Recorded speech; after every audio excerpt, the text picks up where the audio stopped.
Victor et Simon, bonsoir, bravo, Bonsoir. vous êtes les lauréats du concours des 24 heures Oudin et associés 2026. Comment vous êtes-vous préparés pour ce concours et ce sujet que le professeur Leveneur a qualifié de difficile? Oui, en effet, un sujet pas évident. Alors, de façon très concrète, j'ai commencé par identifier les points les plus importants du cas pratique et d'ores et déjà songer à des premières pistes de réflexion, à des premiers fondements qui me traversaient l'esprit en mobilisant le droit des obligations, puisque nous faisons du droit des obligations à haute dose. Et ensuite, nous avons cherché à affiner nos réponses en recherchant dans les manuels des références de jurisprudence, des articles, pour affiner notre pensée et ensuite construire un argumentaire. Dans l'idée, c'est bien sûr l'appréhension du sujet, avec une première prise de notes, effectivement, les premières idées qui peuvent arriver. Évidemment, consultation de manuels pas trop pointus au départ, essayer d'identifier les questions, de répondre à mes propres questions et d'essayer de chercher les contre-arguments qui pourraient être avancés de l'autre côté pour les devancer.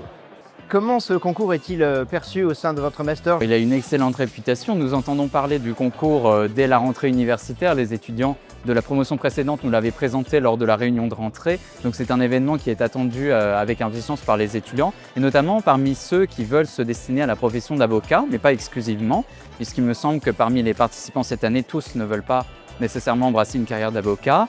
Voilà, je crois que c'est un concours qui suscite un engouement et qui permet aussi à la fin de l'année universitaire et donc dans la perspective de leur carrière future, bien de se plonger réellement dans le bain de la pratique, du droit tel qu'il est vécu bien dans les prétoires. Et donc c'est un exercice très stimulant qui suscite l'enthousiasme chaque année. Quels conseils vous pourriez donner aux participants sur l'année 2027? La première chose, je pense que c'est de prendre le temps. Parce qu'on se dit, on a 24 heures pour traiter un cas pratique qu'on découvre le jour même, mais finalement, les 24 heures suffisent.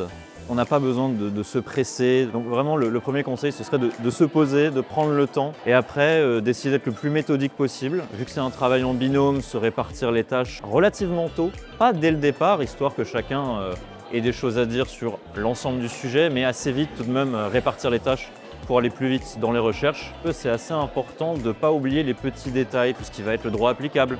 Ce genre de petites questions qu'on peut oublier en essayant d'aller vite et ça peut éventuellement faire la différence. C'est un super exercice, c'est assez amusant. Vraiment le prendre comme un jeu, le faire sérieusement mais le prendre comme un jeu. Professeur Leveneur, merci beaucoup de votre participation à cette 4e édition du concours des 24 heures Oudin. Qu'avez-vous pensé de cette nouvelle édition 2026? Alors d'abord, c'est moi qui remercie le cabinet Oudard, 4e édition, avec une promotion 2026 qui était une très bonne promotion d'étudiants. C'est un très bon master, le master droit privé général. Des étudiants très sympathiques, très consciencieux et courageux, qui se sont livrés à l'exercice à une période qui n'est pas forcément facile pour eux parce qu'ils sont encore dans leurs examens, mais ils ont quand même été là, avec de très bonnes prestations, difficiles à départager, mais c'était un très bon moment. Voilà, merci encore.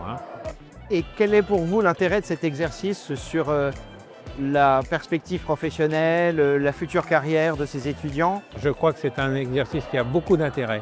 Je vais vous dire pourquoi.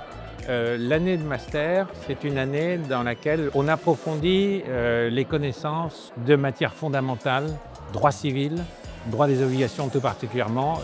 Mais je pense que pour être un bon praticien, il faut avoir aussi de bonnes connaissances et d'une bonne formation d'esprit.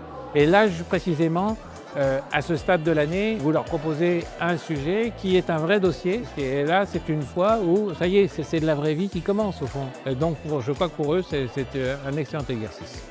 Bien, vous en parlez très bien. Merci beaucoup encore une fois.